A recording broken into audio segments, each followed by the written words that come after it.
What's up, Guardians? Profane here. Thanks for checking out the video. Today, I'm pleased to present to you a solar build that's already one of the best in its class, and it's about to become so much stronger than it's ever been before. This is a build that will topple hordes of enemies and bosses alike, providing you with top-tier levels of survivability with some incredibly overpowered abilities.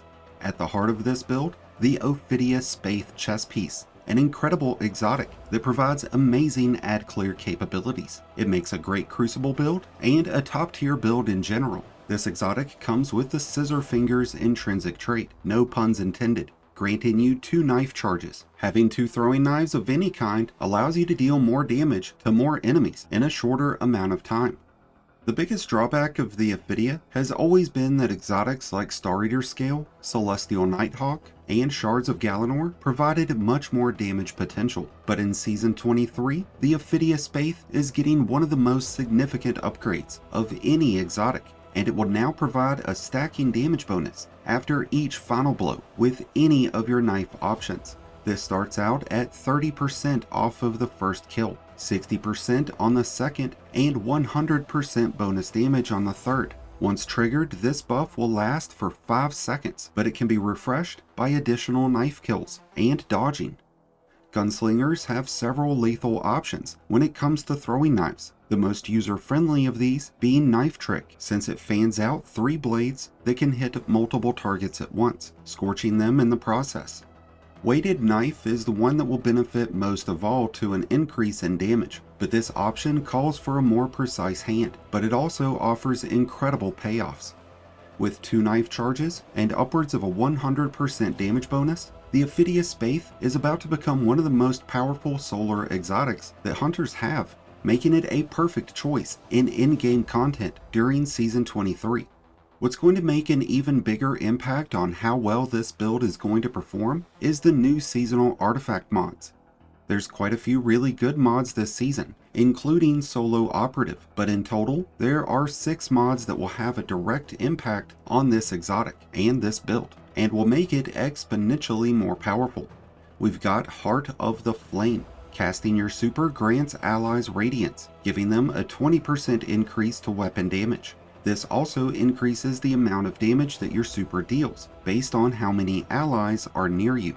Personally, I've always preferred Marksman Golden Gun over top of Blade Barrage, but Blade Barrage is a lot more user-friendly, and is certainly better at clearing out a room.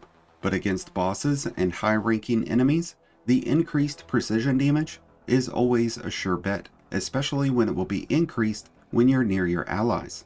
Another reason Golden Gun is going to be a better option for you is that we've also got the Rays of Precision mod. When you are radiant, solar precision final blows will cause combatants to ignite.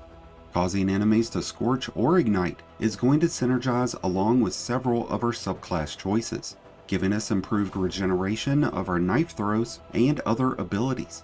When you're up against champions, you'll want to have Revitalizing Blast equipped. Causing damage with a solar ability weakens champions and bosses, causing these enemies to take 15% additional damage over the course of 8 seconds. Kindling Trigger is another mod that you'll want to use with this build. Solar weapons will receive the ability to scorch enemies whenever you become radiant. This will be especially beneficial to weapons that come with Incandescent, as it gives those weapons twice the amount of Scorch to cast onto your enemies, which is going to lead to more ignitions.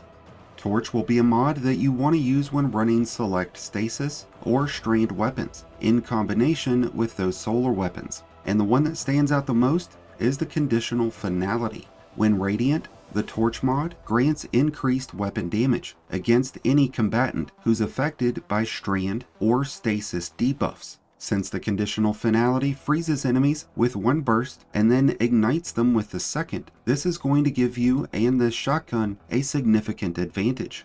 Since Sustained Fire causes enemies to become severed, the Navigator could also make great synergy, since it will also provide you with Woven Mail to go on top of the effects of Restoration. Now the last artifact mod that's going to synergize with this build is Flint Striker. Rapid solar final blows and precision hits will grant radiance.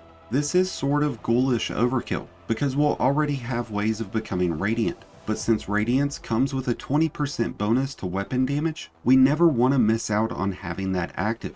And with that being said, let's jump over and check out how this Solar 3.0 subclass is put together so that you can maximize the potential of the Ophidia Spathe in Season 23.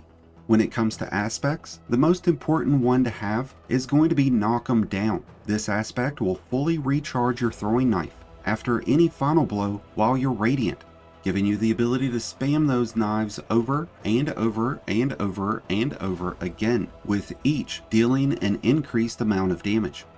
Knock 'em Down is also going to provide extra knives to be thrown when using Blade Barrage, and it will also grant extra time when using the Marksman Golden Gun. Our choice in our second aspect is not as easy of one. Gunpowder Gamble offers such a tremendous benefit when it comes to bonus damage, but with the use of On Your Mark, you get 3 fragment slots to use instead of 2, which in a lot of ways can be far more beneficial, at least to this particular build, since it's focused around our throwing knives. With that in mind, our choice in Grenade is just as difficult as our choice in Aspect, because we could go for a grenade that applies additional damage and scorches enemies, or we could utilize healing grenades to keep ourselves and allies alive during difficult situations. When it comes to endgame content, 9 times out of 10, I go with healing grenades. Before we check out our 5 solar fragments, let's talk about our choice in dodge. Personally, I have found more enjoyment and more benefit out of using Acrobat's dodge. It provides everyone on the team with radiance, but considering the seasonal artifact mod can also provide that, Gambler's Dodge could be a great alternative so that you can regain melee energy when dodging near enemies. But still yet, I think I'll stick with Acrobat's Dodge, so that way I can ensure that I'm always going to be able to get radiance. So with 5 fragments to choose from, we are going with Ember of Singeing. This provides a 300% bonus to the regeneration rate of our class ability whenever we scorch enemies, which is going to happen a lot. This lasts for 3 seconds, but it's going to be continuously re-triggered, providing that extra dodge energy constantly. And since we're using Acrobat's Dodge, that means we'll be able to trigger Radiance more often. Ember of Searing will grant us melee energy whenever scorching targets, and it's also going to create fire sprites. Each scorched enemy will provide between 8 and 25% melee energy based on the combatant's tier level. When the fire sprite is collected, it will grant 12.5% grenade energy, and since we are also using Ember of Mercy, we're going to get restoration applied. This is getting a reduction in how much health it does return, dropping down to 35 points with ×1 restoration and 50 points with ×2. But restoration is going to get triggered continuously, and outside of orb generation, it's our main source of maintaining health regeneration, which we're definitely going to need in the endgame content. So even with a reduction to its benefits, restoration is still a necessary buff.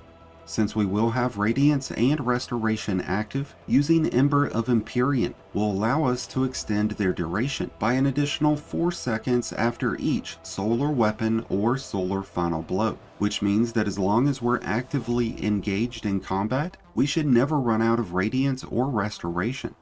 And the final fragment that we're using is Ember of Wonder, so that when multiple enemies are defeated by ignitions, an orb of power will be generated. With armor mods getting a nerf to how often they're able to generate orbs, this will be a necessary component in generating continuous orbs. When it comes to our choice in armor, this build is heavily focused towards class ability and melee use, so mobility and strength are the main 2 character stats to focus towards. But when you're pursuing endgame content, resilience and recovery are both incredibly important stats. But if you do need a little extra boost, there's always Font of Restoration and Font of Endurance. Alright, so armor mods. Bungie made some adjustments to how some of these perform, their cooldown timers, and how much energy some of them provide.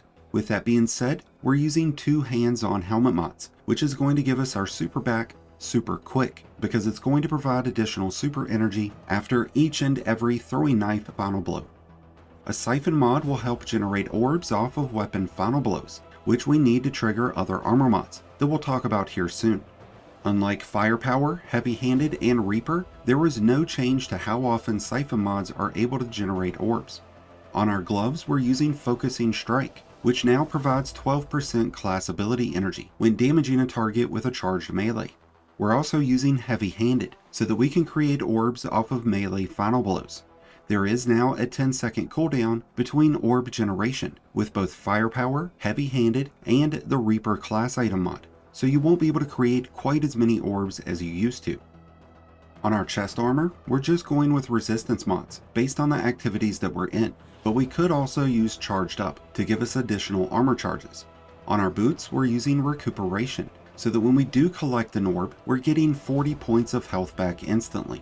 And with Invigoration, we'll gain 10% additional melee energy whenever we collect those orbs. With Absolution also equipped, we'll gain a small amount of energy to each of our abilities whenever collecting those orbs. On our class item, we continue the focus towards ability regeneration, where we're going with Utility Kickstart. This is going to take the armor charges that we've gained and convert it into class ability energy. This way we can ensure that we always have a dodge at the ready, so that we can always have Radiance and always have knives to throw. With up to 3 armor charges to consume, this would provide us with between 16 and 27% class ability energy. Along with Utility Kickstart, we are using the Reaper mod, so that we have another option at creating orbs. If orb creation is enough for you already, then I would recommend utilizing the Distribution mod, so that you get a small amount of energy to each ability when dodging. This is going to be 4% for one mod. With armor, armor mods, and subclass choices out of the way, let's talk about weapon loadouts. I already mentioned the Conditional Finality as a great exotic option to pair up with this build, along with solar weapons that have Incandescent. But there's also exotics like Tiku's Divination, Skyburner's Oath, 1000 Voices, and the Sunshot. All of these exotics are going to synergize with your artifact and help create scorching ignitions. There's also exotics like the Monte Carlo and the Traveler's Chosen that will provide bonus ability regeneration, or the Tractor Cannon so that you can deal 30% additional damage against debuffed enemies. With the effects of restoration getting reduced, it will become even more beneficial to use legendary weapons that come with the Heal Clip perk, so that you can have an additional source of regaining health in the middle of combat. Taking champions into consideration, Radiance is going to give weapons the ability to pierce shields, but not if that weapon is already predisposed to a different champion type. Ignitions will stun Unstoppables, and so will hand cannons, and auto rifles will stun overloads, but so will rocket launchers.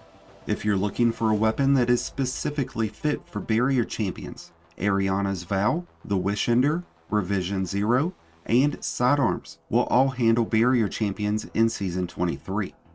No matter what level of content you're pursuing in Season of the Wish, the Ophidia Spathe is going to provide you with a fun and unique playstyle that's extremely powerful and will be perfect for anyone in need of a top-tier gunslinger build.